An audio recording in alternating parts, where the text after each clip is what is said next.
Hola queridos amigos, bienvenidos a otra charla de café. Esta vez de manera virtual. La pandemia nos obliga a encontrarnos con gente muy querida, así, de forma virtual. No por eso menos cercano a nuestro corazón. Y esta vez, junto a mí, están la doctora Titium, de Buenos Aires, Argentina, y el doctor Luis Fernando Mejía, de Colombia. Dos queridos amigos. Nos ocupa ahora hablar sobre queratopatía herpética, todo un submundo para los que hacemos córnea. Su diagnóstico, su tratamiento, distintas visiones, posturas, tanto diagnósticas como terapéuticas. Adriana, Luisfer, ¿cómo están? Qué gusto verlos, aunque sea a la distancia, qué gusto verlos. Qué gusto verte Luis. ¿Cómo estás? Hola, muy buenos días desde Colombia. Todo muy bien, afortunadamente, aquí con un tinto, que es la manera como le decimos al café coloquialmente. Sí, allá sé que el tinto le dicen al café oscuro. Nosotros Así acá, es. por lo menos yo, lo corto con un poquitito de leche, con mi taza, para que la vean. Hoy estoy usando una de cuando grabamos en México. Debería haber usado otra con la bandera o de Colombia o de Argentina, pero esta vez tomé una de cuando grabamos en México. Bueno, yo quiero que me cuenten un poco, cuando viene un paciente, cómo acceden al diagnóstico frente a un paciente que sospechan tendría queratopatía herpética, tanto aguda como crónica, porque a veces nos vienen pacientes con queratopatías crónicas y que uno tiene que hacer la disquisición mental si en efecto se trata de un herpes, en sus distintas modalidades de presentación. ¿Quién dispara primero? Luis, te cedo la palabra. Ok. ¡Qué caballera! Primero las niñas, pero si la niña insiste, arranco yo. Yo creo que lo primero en herpes, y siempre le digo a mis residentes, hay que pensar en herpes. El día que uno deja de pensar en herpes, se le pasa, sea agudo, sea crónico.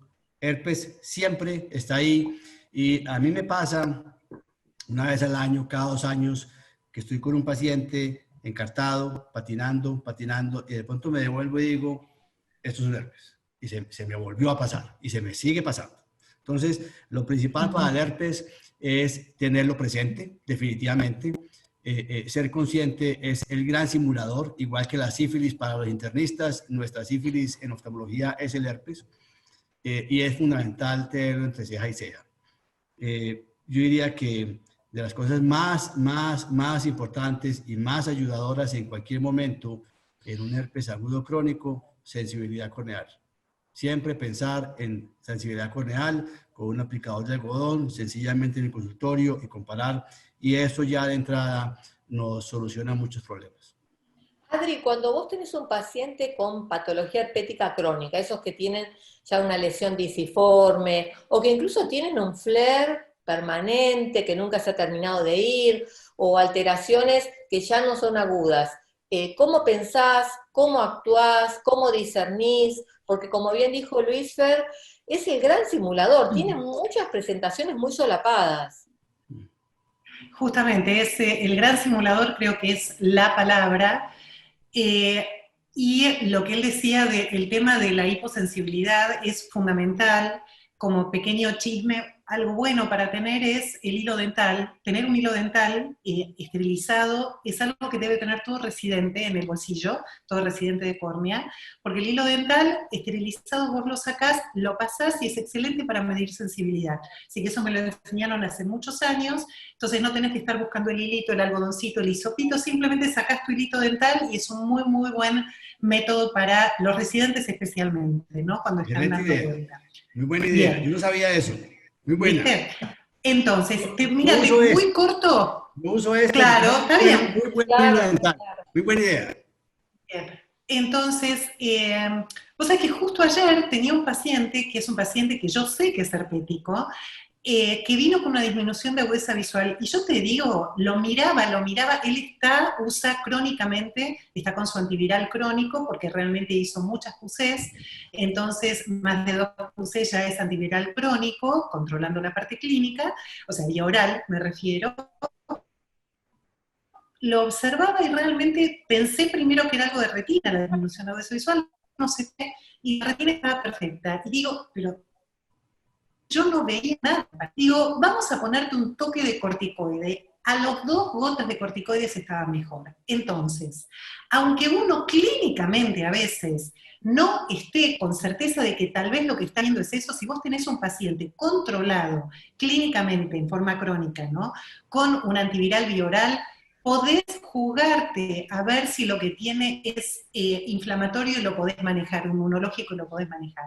Ahora, yo creo que, como vos me pediste que pongamos hincapié en los residentes, no dar corticoide hasta no estar seguro de que lo que tenemos delante no es un herpes, porque se te va a incendiar.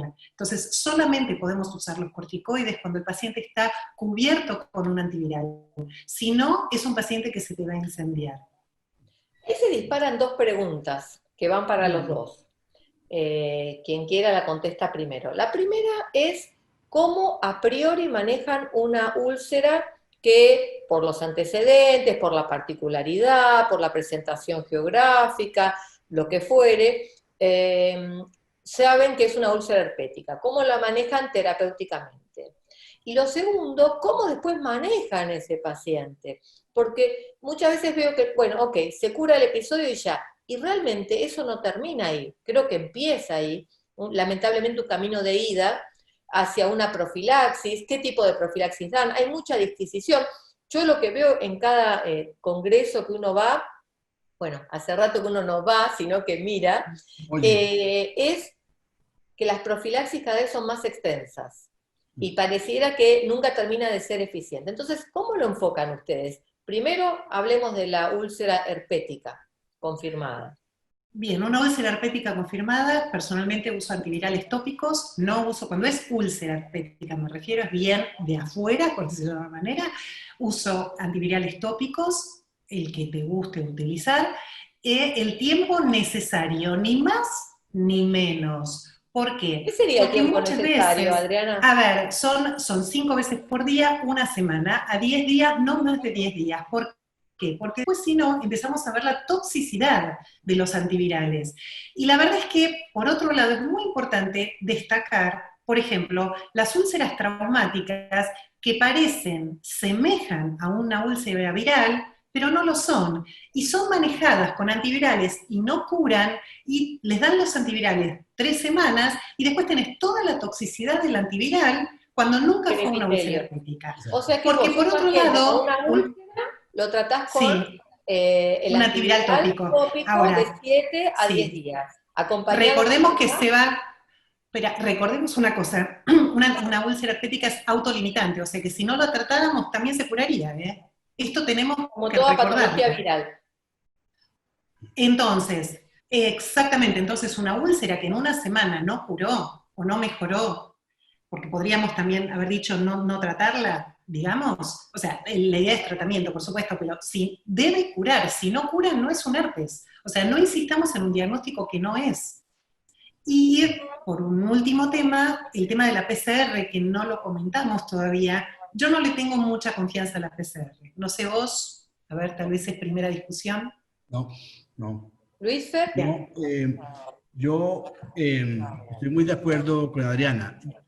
En el manejo inicial, yo personalmente hace ya varios años pasé de los antivirales tópicos a la ciclovir oral o a cualquiera de los otros, sea valaciclovir o monciclovir oral, solamente para ahorrarle a los pacientes el problema del ungüento 5 veces al día y del pegote y demás, ¿cierto? Por pura comodidad. Les doy el antiviral por 10 a 14 días en dosis oral, puede ser aciclovir 400 miligramos 5 veces al día, o famciclovir o valaciclovir por 14 días y suspendo, ¿sí? Una cosa muy importante que hago yo siempre, y me enseñaron desde mi residencia, es debrido la úlcera, debrido la dendrita. Tienen una concentración grande de virus y eso nos ayuda a arrancar quitando una cosa grande de virus. Algunas personas no lo hacen y además les pongo cicloplegia para el dolor no solamente el úlcera per se, sino el dolor que les produzco yo con el debridamiento. El debridamiento.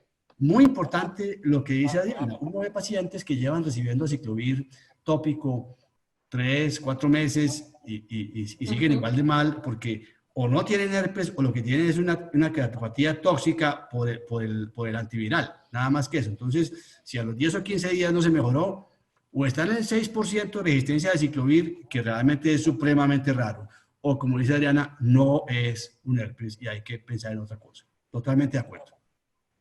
¿Qué pasa con los pacientes herpéticos que se van a operar? Toda situación de cirugía es una situación de estrés, por ende es un gran disparador, como yo le digo a mis pacientes, del herpes que se queda dormidito en las vainas de mielinas de los nervios, que nunca se va. Entonces, ¿cómo manejan, muy brevemente, cómo manejan ustedes la profilaxis en estos pacientes si es que la hacen? Adriana, tú o yo. Te toca a vos, creo. ¿Cuánta cortesía? Que Eh, empiece el que desee. Yo los paso, yo soy muy liberal con la profilaxis, de eso lo haremos ahora y los dejo por años, la profilaxis normal, pero antes de cualquier cirugía le subo la dosis a una dosis completa antiviral. O sea, Perdón, esto sería, perdón, para pasarlo en limpio para los que nos están escuchando, que afortunadamente son muchos, sería que vos haces una dosis de mantenimiento profiláctica en muchos pacientes y si hay una situación quirúrgica, lo subís a lo que se llamaría una dosis de carga. exacto. O sea, los pasos ¿Cuánto de tiempo 400, antes y cuánto tiempo después? muy bien, los pasos de 400 miligramos 2 veces al día, que es la profilaxis normal, a 400 Importante. miligramos 5 veces al día, ¿cierto? ¿Cuánto tiempo Inicio, antes y cuánto tiempo después? exactamente, inicio la dosis alta desde 8 días antes hasta 8 días después. A los 8 días, aunque esté con esteroides, ya pasó el trauma, en cirugía no complicada, bajo a los 400 2 veces al día otra vez. Adri, ¿coincidís? Qué placer. No. No le vi la cara. No, no, no. Le vi la cara de maldad. No, no, no, no, no, a mí una semana es poco tiempo. Para mí una semana realmente es poco tiempo. Prefiero comenzar, además depende de qué cirugía. Por ejemplo, vamos a empezar, un trasplante de córnea, ese paciente tiene que estar ya por lo menos 6 meses antes con el antiviral. O sea, si vamos a pensar en... no, tal vez no en dosis de ataque, tal vez empiezo con un dosis de ataque de 2 semanas y después le hago una dosis de mantenimiento, pero son 6 meses. Porque además, ¿cuánto tiempo antes, perdóname, cuánto tiempo antes... A ver, yo preguntaría algo antes. ¿Cuándo fue el último ataque del paciente para poder decidir que lo voy a operar? ¿Comprendés? Eso es un tema para mí importante. Entonces necesito saber que ese paciente no me va a hacer una semana antes o 3 días antes un ataque, o sea, un nuevo QC atacado por todo este tema del estrés, como bien decía María José. Entonces, a mí en una cirugía importante y corneal, personalmente me gusta 6 meses de tranquilidad absoluta, no de ataque, no dosis de ataque, pero sí dosis de mantenimiento en 6 meses, entonces yo estoy tranquila. Tal vez si es un paciente que tuvo muchas QCs, entonces sí le voy a asumir una dosis de ataque una semana antes, pero necesito estar tranquila 6 meses. Realmente. Si es una catarata, de pronto, porque me ha pasado, por ejemplo, operar pacientes de cirugía refractiva, donde me puedo jugar a tocar la córnea en el ojo que no ha tenido un herpes, pero si en el ojo que ha tenido un herpes nunca le voy a tocar la córnea. Entonces, bueno, ¿qué puedo hacer? Siempre en ese ojo yo lo tengo que preparar más tiempo. A mí con una semana no, de ninguna manera. Pero también depende de nuevo de la historia clínica del paciente previa. Si es un paciente que ha estado tranquilo, que no tiene ataque ni nada, 2 meses para mí es un buen número. Pero Bueno, no pero es una semana. válido, de golpe Luisfer lo transmite y seguramente no has tenido recidivas a propósito del episodio quirúrgico haciendo estos 15 días de profilaxis. ¿O sí? No, no he tenido, pero digamos que hay una cosa que hay que aclarar, que Adriana ya aclaró y es válida, y es, uno nunca va a querer operar a un paciente de herpes si ha tenido algún flare antes de 6 meses. Eso claramente no. Yo me refería al paciente conocido, controlado, que lleva sin flare por 6 meses, 1 o 2 años, o 3, y uno lo va a operar. A ese paciente le inicio profilaxis, lo paso de profilaxis a dosis de ataque 8 días antes a 8 días después. Ah, perfecto, ahí sí, ahí voy. Ahí sí estamos totalmente de acuerdo. Sí. Entendí otra cosa, perdón. Lo que Estoy Adriana totalmente dice de acuerdo con vos. es totalmente válido. ¿Ah? Si el paciente tiene un flare antes de 6 meses, no lo toco. Definitivamente no lo toco. Claramente, eso es claro. De hecho, yo pacientes cuando hago los trasplantes en patologías herpéticas, últimos trabajos presentados en la academia, muestran que es válido hacer la profilaxis durante un año. No olvidemos que los pacientes trasplantados están con corticoides tópicos durante un tiempo prolongado, después uno puede abandonar y complementar con ciclosporina, por supuesto una dosis de 800 miligramos día, con una dosis de carga previa perimetral al episodio quirúrgico. Entonces, en el evento quirúrgico uno hace la profilaxis, coincido ahí con Luis Fer, dosis de carga, una semana antes y una semana después, y después se sostiene con dosis de mantenimiento, personalmente avalado por los estudios. Lo hago, antes lo hacía por 6 meses y ahora lo hago por un año. ¿Hacen algún tipo de control clínico ustedes en pacientes con terapia oral sistémica sostenida de antivirales? Cada 6 meses un laboratorio. Sí. ¿De qué tipo? Pido renal y hepático siempre. De acuerdo, yo quiero añadir una cosa, que yo soy mucho más liberal en la profilaxis. En realidad, el primer reporte de profilaxis que hubo mostraba que al año había una diferencia grande entre las recidivas con y sin profilaxis. Luego salió un segundo reporte y mostraba que a los 2 años esa diferencia se mantenía. Y nos prometieron un tercer reporte de 5 años que por algún motivo nunca apareció, ¿cierto? Pero cuando uno se reúne y uno escucha las charlas grandes de herpes, realmente la gente con experiencia grande lo mantiene por 2 y más años. Yo tengo pacientes con profilaxis de herpes por 5 años, realmente. Y creo en eso, y creo que con el control de laboratorio, como dice Adriana, semestral, uno está cubierto y el paciente gana mucho. Acordémonos que si un paciente suspende la profilaxis, eso no tiene ninguna duración ni ningún abono. Inmediatamente aparece la recidiva como si no hubiera tomado nunca nada. Entonces yo trato de mantenerla el mayor tiempo posible. ¿Cómo manejan las queratopatías lisiformes herpéticas? ¿Cuál es el tratamiento? Una sola cosa quería agregar. En los pacientes crónicos que tienen patología crónica herpética, a mí me gusta mucho la dupla del bioral con sueroautólogo. Realmente las úlceras neurotróficas que, digamos, no necesitan de pronto una terapéutica quirúrgica, y las podemos sostener en el tiempo con el antiviral bioral, el sueroautólogo es un excelente amigo, ¿no? Eso, perdón, nada. Creo que lo habías preguntado y no lo había contestado. Como penúltima pregunta, ¿cómo manejan la queratopatía disiforme herpética? ¿Cuál es su tratamiento de elección? Muchas veces es tórpido, uno juega con tratar de mejorar la transparencia corneal, tratar de ver que el paciente responda, a veces intercurre en el medio del tratamiento algún nuevo episodio agudo dentro del episodio crónico. ¿Cómo lo manejan? Siempre y cuando uno no llegue a la indicación de la queratoplastia.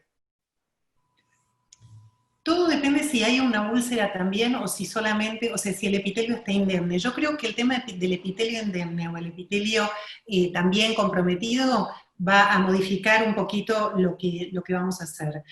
Para mí el uso del corticoide es algo, era como lo que les decía que me pasó ayer, ¿no? O sea, esta semana con el paciente. Pero este paciente, siempre que yo vaya a usar un corticoide, tiene que estar cubierto con un antiviral previo. No me voy a cansar de decirlo, porque realmente he visto muchas veces, lamentablemente, pacientes incendiados porque está bien indicado el corticoide, pero no tienen el antiviral previo. Y por otro lado, depende claramente, como decía, si está o no el epitelio indemne o no está indemne. Luis, ¿algún comentario para agregar? Sí, si es una disiforme realmente por problema endotelial nomás, yo en realidad ese paciente y logro hacer el diagnóstico de disiforme, ¿cierto? No siempre es así de fácil como suena. Le pongo una dosis full de antivirales y le inicio inmediatamente los esteroides tópicos. Un esteroide que me asegure que penetre, no una fluorometalona, no una prednisolona, que penetre realmente, porque esos pacientes en 48 horas están radicalmente mejor. Los esteroides, como decía Adriana, son milagrosos, las córneas aclaran inmediatamente. Y apenas aclaran, uno se da cuenta que si era disiforme, que los PKs están detrás de la zona de edema y se ve todo mucho mejor.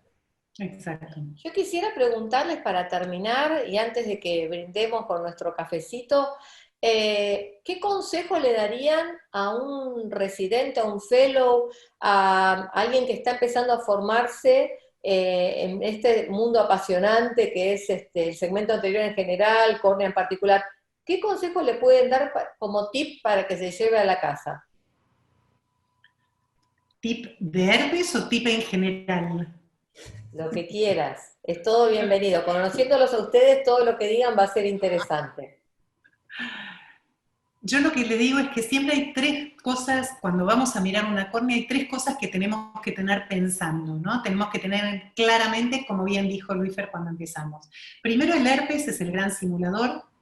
Segundo, pensar en la cantameba. Pensar en la cantameba, si no la pensás, la ves muy tarde, así que siempre tenés que tenerla en cuenta. Y tercero, pensar en la piel. Mucha de la patología corneal está directamente relacionada con patología dermatológica. Si uno tiene esos tres temas bien claros en la cabeza, es como que el panorama se abre. Ahora, si uno mira directamente la córnea y no obstante, podés tener problemas. ¿Luis? Yo diría, Excelente. como empecé diciendo, que en lo que nos atañe a la charla, pensar en herpes. Siempre tener herpes en la cabeza y saber que el herpes se nos va a colar, que se aparece, que lo engaña a uno. Cuando estamos patinando con un paciente, devolvernos y pensar en herpes. ¿Has tenido bilaterales? Nunca, ¿Has pensado en afortunadamente. eso? ¿Vos, Adri? Tampoco, nunca, nunca, nunca, nunca. Pero los hay, Jamás. a veces. Sí, Sí, sí, es raro, La pero verdad que sí. conociéndolos, los quiero felicitar porque han dado lo mejor, son dos cabezas enormes los dos, así que los felicito, felicito la buena predisposición, la simpatía. Me hubiera encantado que confrontaran más, pero bueno, lo dejo para la Es que próxima nos vez. queremos mucho. Claro, Ya el nos afecto a queremos veces mucho. intercurre y obnubila, obnubila. Bueno, permítanme que levantemos nuestras tazas a la distancia, pero con no menos cariño, brindar por ustedes, para cuidarnos durante esta pandemia que nos hace tan particular a todos y al tiempo en que estamos transcurriendo. Mandarles un afectuoso saludo, que estén bien en sus prácticas de la mejor manera posible y por sobre todo a cuidarse. Ha sido un verdadero placer. A Lo ustedes, mismo. queridos amigos, hasta otras charlas de café. Los saludo a la Muchísimas gracias. distancia. Hasta luego.